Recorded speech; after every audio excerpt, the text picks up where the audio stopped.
भरते हैं। तो बाबा ने कहा ये चमकती हुई ज्योति का श्रेष्ठ भाग्य बाबा देख रहे हैं। आप सभी भी अपनी रेखाएं देख रहे हो। नैनों में देखो तो स्नेह और शक्ति की रेखाएं स्पष्ट है। नैनों में स्नेह और शक्ति दिखाई देती है। मुख में देखो तो मधुर श्रेष्ठ वाणी की रेखाएं चमक रही है। होठों पर देखो रूहानी मुस्कान, रूहानी खुशी की झलक की रेखा दिखाई दे रही है। हृदय में देखो व दिल में देखो तो दिलाराम के लव में लवलीन रहने की रेखा स्पष्ट है। हाथों में देखो तो दोनों ही हाथ सर्व खजानों से संपन्न होने की रेखा देखो। पाँव में देखो हर कदम में पदम की प्राप्ति की रेखा स्पष्ट से। तो बाबा कहते हैं जितनी लकीर लंबी खींचना चाहो उतनी खींच सकते हो, लेकिन समय के अंदर। जितनी लंबी लकीर खींचना चाहो खींच सकते हो, लेकिन समय के अंदर। जिसको जितनी लंबी लकीर खींचनी है वो स्वयं ही खींच सकते हो। बाप ने कलम आपके हाथ में दी है, राशि चलती है। तो सदा अपने श्रेष्ठ भाग्य की रेखा स्मृति में रहती है, रहती तो है, लेकिन कभी इमर्ज रहती है, कभी मर्ज रहती है, या सदा ही इमर्ज रहती है। श्रेष्ठ भाग्य है, लेकिन श्रेष्ठ भाग्य की स्मृति, क्योंकि जितना श्रेष्ठ भाग्य की स्मृति होगी उतना पुरुषार्थ, उतना कर्मों पर अटेंशन, उतना अपने हर संकल्प पर अटेंशन विशेष रहेगा। जितना श्रेष्ठ कर्मों की स्मृति, भाग्य, ये सब याद रहेगा, तो फिर बाबा ने कहा इसमें कम हाथ उठाते हैं। इसमें कम हाथ उठाते हैं कि श्रेष्ठ भाग्य की स्मृति कभी इमर्ज है या कभी मर्ज रहती है या सदा इमर्ज रहती है। देखना सदा इमर्ज रहे श्रेष्ठ भाग्य की रेखा कि मुझ आत्मा का इस कल्याणकारी पुरुषोत्तम संगम युग पर ये थोड़ा सा समय है जहाँ स्वयं भाग्य विधाता साथ है। हर संकल्प कैसे करना है उसका ज्ञान मिल रहा है, हर कदम में उसकी शक्ति मिल रही है। यही एक समय है पूरे कल के भाग्य की लकीर खींचने का। तो ऐसे समय पर मैं आत्मा अपने संकल्प या समय का खजाना व्यर्थ ना गवाऊं, व्यर्थ ना गवाऊं, उसको समर्थ सफल करूं। तो बाबा ने कहा देखना सदा इमर्ज रहे। इमर्ज रहने की निशानी है कि पुरानी स्मृतियां, पुराने संस्कार की रेखाएं मर्ज हो जाती हैं। तो हम कहते हैं ना हमें इमर्ज है श्रेष्ठ भाग्य की रेखा। तो उसकी कंडीशन क्या है? जितना इमर्ज रहेंगी, इमर्ज रहने की निशानी है पुरानी स्मृतियां, पुराने संस्कार की रेखाएं मर्ज हो जाती हैं। कभी भी पुराने संस्कार की रेखाएं व पुरानी बातों की स्मृति की रेखाएं इमर्ज नहीं हो, मर्ज हो। अंडरलाइन, पुराने संस्कार, पुरानी स्मृति की बातें इमर्ज नहीं हो, मर्ज हो, और मर्ज रहते रहते समाप्त हो जाए। जहाँ श्रेष्ठ भाग्य की रेखाएं इमर्ज है, वहां पुरानी रेखाएं इमर्ज होना असंभव है। एक ही रेखा इमर्ज हो सकती है, या नई या पुरानी। तो जहाँ श्रेष्ठ भाग्य की रेखाएं इमर्ज है, वहाँ पुराने संस्कार, पुरानी बातें वो इमर्ज होना असंभव है, क्योंकि श्रेष्ठ भाग्य की रेखाएं अर्थात श्रेष्ठ पुरुषार्थ। तो श्रेष्ठ पुरुषार्थ में पुराने संस्कार, पुरानी बातें नहीं आ सकती है। अगर होती है तो सिद्ध होता है कि श्रेष्ठ भाग्य की रेखा सदा इमर्ज नहीं। तो बाबा ने कहा अब ऐसा नहीं कि अभी तक ये कहते रहो कि पुरुषार्थ चल रहा है। पुरुषार्थ तो है, लेकिन पुरुषार्थ की प्रारब्ध अभी अनुभव करो। पुरुषार्थ की प्रारब्ध अभी अनुभव करो। वो प्रारब्ध है सर्व शक्ति संपन्न, सर्व ज्ञान संपन्न, सर्व विघ्न विनाशक मूर्त। ये अभी की प्रारब्ध भविष्य में स्वतः ही प्राप्त होगी। अंडरलाइन कर लें, सर्व शक्ति संपन्न, सर्व ज्ञान संपन्न, सर्व विघ्न विनाशक मूर्त। ये अभी की प्रारब्ध भविष्य में स्वतः प्राप्त होगी। जैसे भविष्य में सिर्फ प्रारब्ध है, पुरुषार्थ। अच्छी तरह से इसको फिट कर लें। बाबा ने कहा पुरुषार्थ में कमी का कारण सिर्फ एक ही है। जब हम कहते हैं ऐसा हो जाएगा तो ऐसा करेंगे, वो ठीक हो जाएंगे तो करेंगे, ये बदलूं तो मैं बदलूं, तो इसको कहा जाता है आत्माओं से लेने की भावना। लेना मतलब वो कुछ करे तो मैं ठीक हो जाऊं, वो ऐसे करते हैं तो मैं डिस्टर्ब होती हूँ। तो अगर किसी के व्यवहार, किसी के संस्कार से मैं आत्मा हलचल में आती हूँ, तो मैंने उनसे वो डिस्टर्बेंस ले ली, मेरे मन की स्थिति उन पर निर्भर हो गई, तो मैंने उनसे ले लिया। तो बाबा ने कहा एक ही पुरुषार्थ करना है, किसी से कुछ लेना नहीं है। बाप से लिया है और लेते रहेंगे, लेकिन आत्माओं से लेने की भावना नहीं है। ये हो जाए तो हम करें, नहीं, होना ही है और मुझे करना है। फिर इसको अंडरलाइन करें, मुझे वाइब्रेशन देना है, मुझे रहम दिल बनना है, मुझे गुणों का सहयोग देना है, मुझे शक्तियों का सहयोग देना है। मास्टर दाता बनो। नोट करें, नोट करें, ये साल का होमवर्क बना लेते हैं अपना। किसी भी आत्मा से कुछ चाहिए नहीं, किसी भी आत्मा के व्यवहार पर मुझ आत्मा की स्थिति निर्भर नहीं, किसी भी परिस्थिति के ठीक होने पर मुझ आत्मा की स्थिति निर्भर नहीं, किसी से लेना नहीं, दाता बनना है। मुझे वाइब्रेशन देना है, मुझे रहम दिल बनना है, मुझे गुणों का सहयोग देना है, मुझे शक्तियों का सहयोग देना है।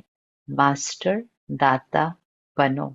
लेना है तो एक बाप से लो, अगर और आत्माओं से भी मिलता है तो बाप का दिया हुआ ही तो मिलता है। तो दाता बन, फ्राक दिल बनो, देते रहो, देते रहो। देना आता है या सिर्फ लेना आता है?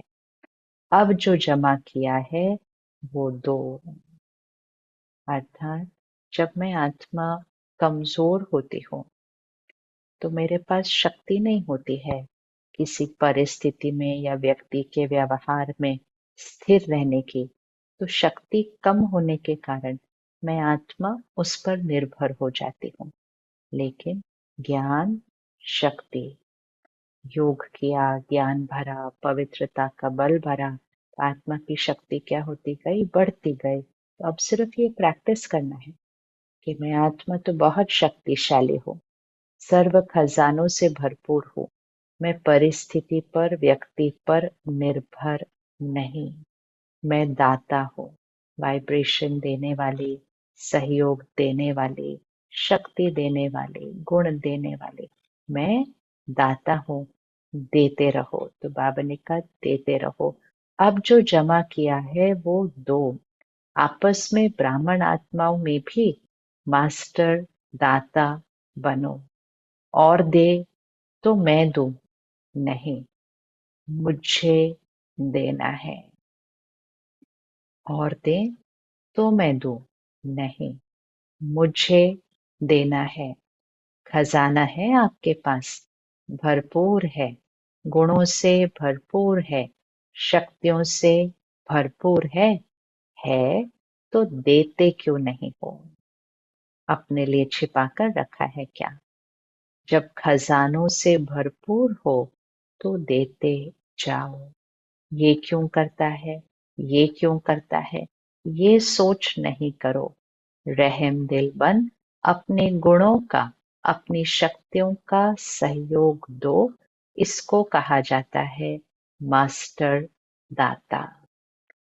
दूसरे के व्यवहार को देखकर चिंतन किया, स्थिति डिस्टर्ब हुई, अर्थात दूसरे की वाइब्रेशन ली, और अगर ज्ञान के आधार से दूसरी आत्मा को सिर्फ गुण और शक्ति का सहयोग दिया, सकाश दी, दुआ दी, श्रेष्ठ संकल्प दिए।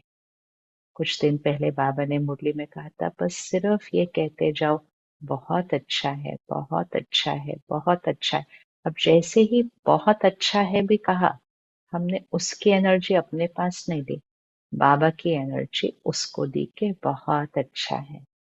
तो बाबा ने कहा मास्टर दाता, महासहयोगी, सहयोगी भी नहीं, महासहयोगी बनो, महादाता बनो। तो समझा बाप दादा क्या चाहते हैं। इसको अंडरलाइन करके इस साल का होमवर्क बना ले। ये आज बाबा ने कहा ये एक चीज करने से पुरुषार्थ की प्रारब्ध का अनुभव अभी होना शुरू हो जाएगा।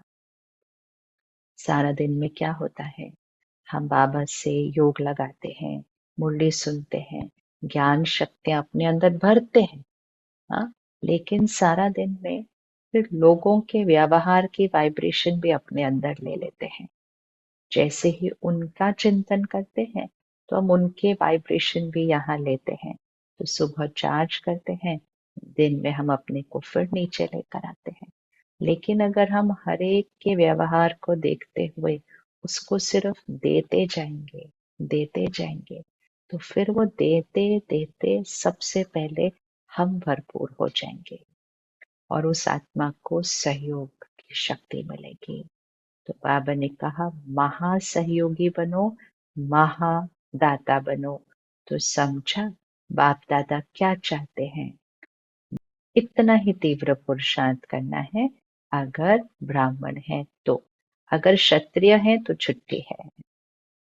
क्षत्रिय है मतलब कभी जीतते हैं कभी हारते हैं, युद्ध चलती रहती है। लेकिन ब्राह्मण है तो तीव्र पुरुषार्थ। लेकिन ब्राह्मण है तो ब्राह्मण सो देवता कहा जाता है, क्षत्रिय सो देवता नहीं कहते। तो ब्राह्मण आत्माओं को स्थापना के निमित्त बनना ही है, है ही निमित्त।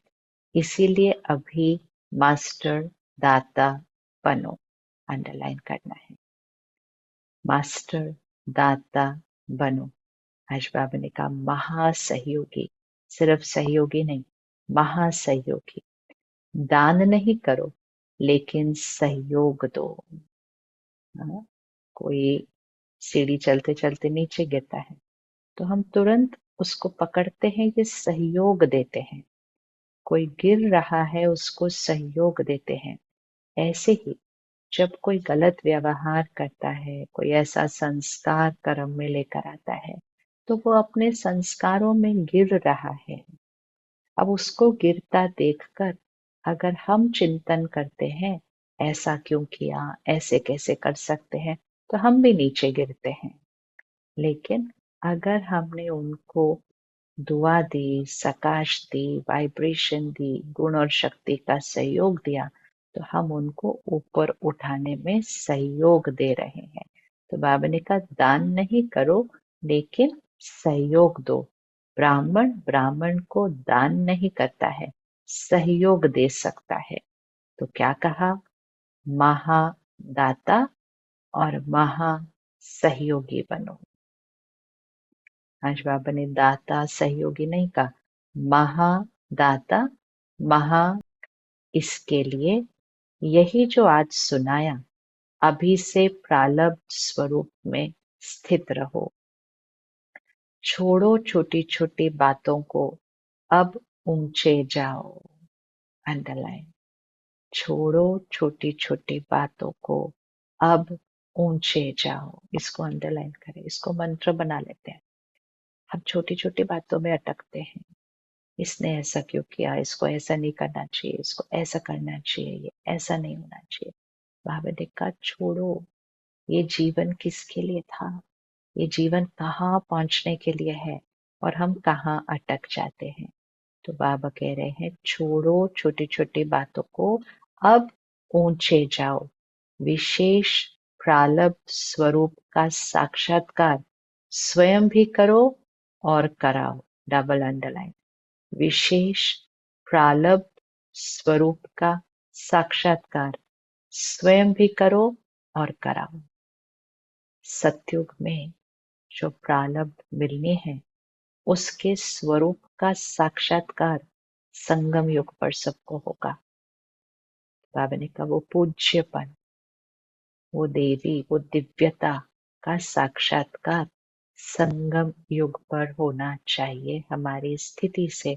बाबा ने कहा वो तो होना ही है, लेकिन अब हम हर आत्मा पर ये निर्भर है कि हम कितना पुरुषार्थ कर उस स्थिति तक अपने को लेकर आते हैं।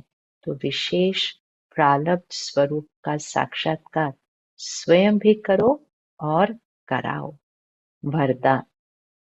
कर्म योग की स्टेज द्वारा कर्म भोग पर विजय प्राप्त करने वाले विजयी रतन भव। कर्म योग की स्टेज द्वारा कर्म भोग पर विजय प्राप्त करने वाले विजयी रतन भव। कर्म योगी बनने से शरीर का कोई भी कर्म भोग भोगना का अनुभव नहीं कराता। मन में कोई रोग होगा तो रोगी कहा जाएगा। अगर मन निरोगी है तो सदा तंदुरुस्त है। सिर्फ शेष शैया पर विष्णु के समान ज्ञान का सिमरन कर हर्षित होते। मनन शक्ति द्वारा और ही सागर के तले में जाने का चांस मिलता है। ऐसे कर्म योगी ही कर्म भोग पर विजय प्राप्त कर विजयी रतन बनते हैं। कर्म